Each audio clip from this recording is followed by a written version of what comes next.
השפעת ההורים עצומה על הילד. להורים יש את הכוח להשפיע על הילד מבחינה רגשית והתפתחותית ולשנות את תפיסתו על העולם ואת ביטחונו העצמי. שינוי קטן בשיח וביחס ההורי יהוו שינוי ענק בעבור הילד. קורס הכשרת מנחה הורים בעידן ההורות הוא קורס מקיף ועשיר בתכנים עם דגש רב על תרגול ויישום בשטח. הקבוצות הן קבוצות קטנות שמאפשרות תרגול רב יותר לכל משתתף, יחס אישי וליווי צמוד של כל אחד ואחת מכם. הסטודנטים המגיעים ללמוד אצלנו מגיעים מתחום החינוך והטיפול, או לחליפין מדובר באקדמאים המעוניינים לעשות הסבה ולהיכנס לתחום הייעוץ וההדרכה. אצלנו הדרכת הורים אינה רק חינוך. אנחנו מאמינים שהורות היא קודם כל מדעי ההתנהגות. כלומר, כדי לחנך, כל הורה צריך לעבוד על מידותיו הוא, לדבר על הילד בצורה הנכונה ובעצם לראות את הדברים מנקודת מבטו.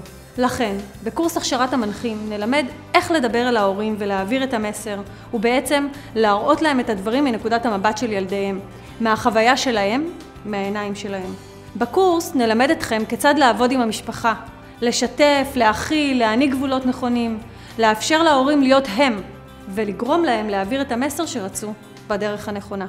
בקורס תלמדו לבנות שאלון מקצועי, לנתח אותו מעיניים מקצועיות ולהכין תוכנית עבודה ספציפית למשפחה הייחודית. מקצוע ההדרכה והייעוץ הוא מאתגר ומענה. בהדרכה הורית יש המון סיפוק, כי רואים את השינוי.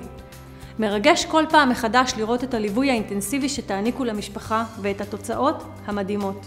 אנחנו נלמד אתכם כיצד לעשות זאת.